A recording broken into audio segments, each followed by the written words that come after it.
Hello friends, welcome to English கத்துக்கலாம். நாம இன்னைக்கு இந்த வீடியோல ஒரு 15 sentences எப்படி பேசுறது அப்படினு சொல்லி பார்க்க போறோம். இந்த 15 sentenceமே question sentences, அதாவது கேள்வி கேக்குற questions. இப்ப நம்ம ஒரு கேள்வியை தமிழ்ல கேக்குறோம்னு வெச்சுக்கோங்களேன், அத நம்ம இங்கிலீஷ்ல எப்படி கேக்குறது அப்படினு சொல்லி இந்த வீடியோல பார்க்க போறோம். இதுல ஒரு 15 sentences தான், 15 வாக்கியங்கள், 15 sentences இந்த வீடியோல நம்ம பார்க்க போறோம். நீங்க பொறுமையா இந்த கிளாஸ் கவனிச்சீங்கன்னா உங்களாலையும் கேள்வி கேட்க முடியும் இங்கிலீஷ்ல. உங்களால இங்கிலீஷ்ல கண்டிப்பா கேள்வி கேட்க ஸ்டார்ட் பண்ண முடியும். வீடியோவை நீங்க ஸ்கிப் பண்ணாம பொறுமையா பாருங்க. இப்போ நம்ம கிளாஸ் ஸ்டார்ட் பண்ணலாம். இப்போ ஃபர்ஸ்ட் ஒன், எனக்காக ஒரு காரியம் செய்வீர்களா? எனக்காக இந்த ஒரு விஷயத்தை செய்வீங்களா அப்படின்னு நம்ம கேட்போம்ல, அத நம்ம கேட்கறது ரெண்டு டைப்பா நம்ம வந்துட்டு கேட்கலாம் இங்கிலீஷ்ல. So first one, will you do one thing for me? Will you do one thing for me? Will you do one thing for me அப்படினாலும் எனக்காக ஒரு காரியம் ஒரு விஷயம் செய்வீங்கன்னு சொல்லி தான் அர்த்தம். இன்னொன்னு, will you do a favor for me? யாரக்கூடியதான favor, favorனாலும் நம்ம எனக்காக ஒரு காரியம் செய்வீர்களா, அதுவும் ஒண்ணுதான். சோ இப்ப செகண்ட் ஒன், நீ ஏன் இவ்வளவு பிடிவாதமா இருக்கிறாய்? நம்ம பேச்சு வழக்குல சொல்லும் போது நீ ஏன் இவ்வளவு பிடிவாதக்காரனா இருக்க, பிடிவாதமா இருக்கியே அப்படி நம்ம சொல்லுவோம்ல, அதுக்கு why are you so stubborn? stubborn அப்படின்னா பிடிவாதமா இருக்கிறது தான் நம்ம stubborn அப்படி நம்ம சொல்லுவோம். why are you so stubborn அப்படின்னா நீ ஏன் இவ்வளவு பிடிவாதமா இருக்கிற அப்படின்னு அர்த்தம். இப்போ மூணாவது, எதற்காக காத்திருக்கிறாய்? எதுக்காக காத்துட்டு இருக்கிற, எதுக்காக வெயிட் பண்ற அப்படின்னு நம்ம கேட்போம்ல, அத நம்ம இங்கிலீஷ்ல கேட்கும்போது what are you waiting for? what are you waiting for அப்படி நம்ம கேட்கணும். இப்போ fourth one, என்னை கேள்வி கேட்க நீ யார்? என்ன கேள்வி கேட்கறதுக்கு நீ யாரு அப்படின்னு நம்ம சில டைம்ஸ் கேட்போம்ல, அதுக்கு who are you to question me? who are you to question me அப்படின்னு நம்ம கேட்கணும். fifth one, வேலை கிடைப்பது எவ்வளவு கஷ்டம் தெரியுமா? இப்ப நம்ம பேச்சு வழக்குல கேட்கும்போது இப்பெல்லாம் வேலை கிடைக்கிறது எவ்வளவு கஷ்டம் தெரியுமா, இட்ஸ் ஒரு கொஸ்டின் சென்டென்ஸ் தான் நம்ம கேட்கிறோம்.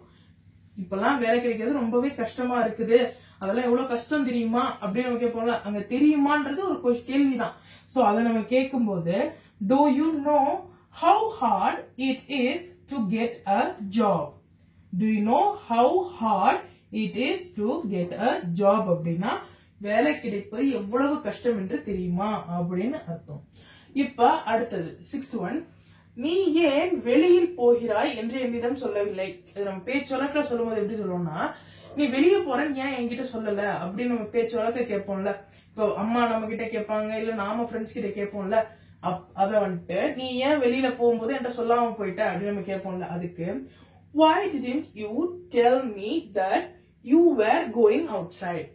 why didn't you tell me that you were going outside அப்படின்னு நம்ம கேட்கணும். இப்போ செவன்த் ஒன், அது எப்போது தொடங்கும்? இப்போ ஒரு ப்ரோக்ராம் நடக்குது, சோ நடக்க போகுது, அது எப்ப தொடங்கும் அப்படின்னு நம்ம கேட்போம்ல, அதுக்கு when does it start? when does it start? அது எப்பொழுது தொடங்கும் அப்படின்றது when does it start அப்படின்னு நம்ம கேட்போம். இப்ப அடுத்தது எய்த் ஒன், நீங்கள் வெளியே செல்ல தயாரா?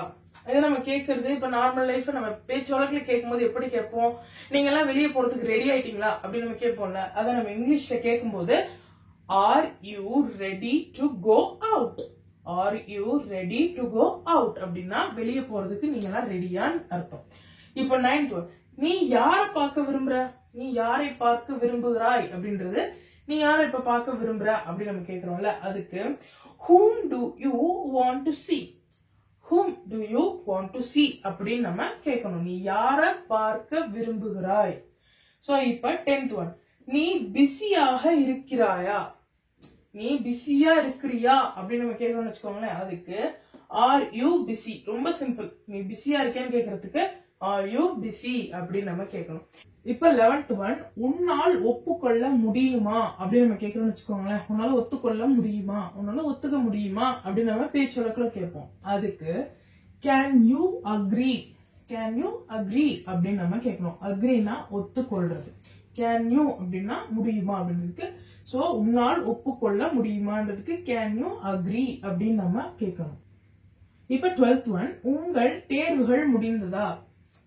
உங்களுக்கு எக்ஸாம் எல்லாம் முடிஞ்சிச்சா அப்படின்னு நம்ம கேட்போம்ல, அதை கேட்கறதுக்கு நம்ம are your exams completed, are your exams completed அப்படின்னு நம்ம கேட்கணும்.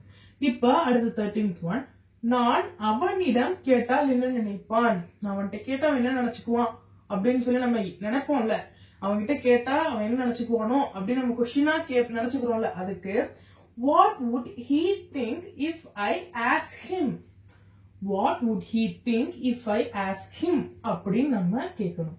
இப்ப 14th ஒன், இன்று நீ எங்கேயாவது போகிறாயா அப்படின்றது பேச்சுவழக்கு நம்ம எப்படி கேட்போம், இன்னைக்கு நீ எங்கேயாச்சும் வெளியே போறியா, இல்ல நீ இன்னைக்கு எங்கேயாச்சும் போறியா அப்படின்னு நம்ம கேட்கணும்னு வச்சுக்கோங்களேன்.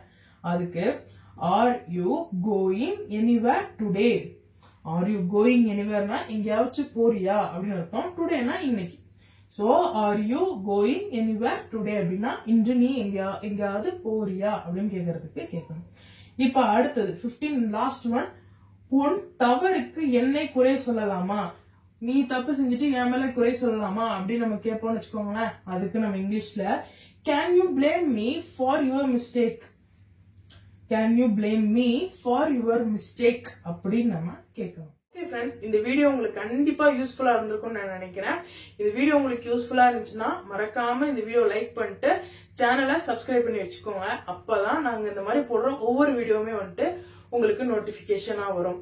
இந்த வீடியோ உங்களுக்கு பிடிச்சிருந்துச்சுன்னா உங்களோட ஃப்ரெண்ட்ஸ் அண்ட் ஃபேமிலிக்கும் மறக்காம ஷேர் பண்ணி விடுங்க. ரொம்ப முக்கியமா இது எல்லாத்தையுமே இந்த சொல்லி கொடுத்த 15 கொஸ்டின் சென்டென்சஸையுமே வந்துட்டு நீங்க வீட்லயும் நீங்க எங்க வெளியில வந்துட்டு இந்த வீடியோ பாக்குறதோட இல்லாம பிராக்டிஸ் பண்ணுங்க. மறக்காம நீங்க பிராக்டிஸ் பண்ணதான் இங்கிலீஷ் வந்துட்டு உங்களுக்கு ரொம்ப சுலபமாவே இருக்கும். இந்த வீடியோவை கடைசி வரைக்கும் பார்த்ததுக்கு தேங்க்யூ ஃபார் வாட்சிங்.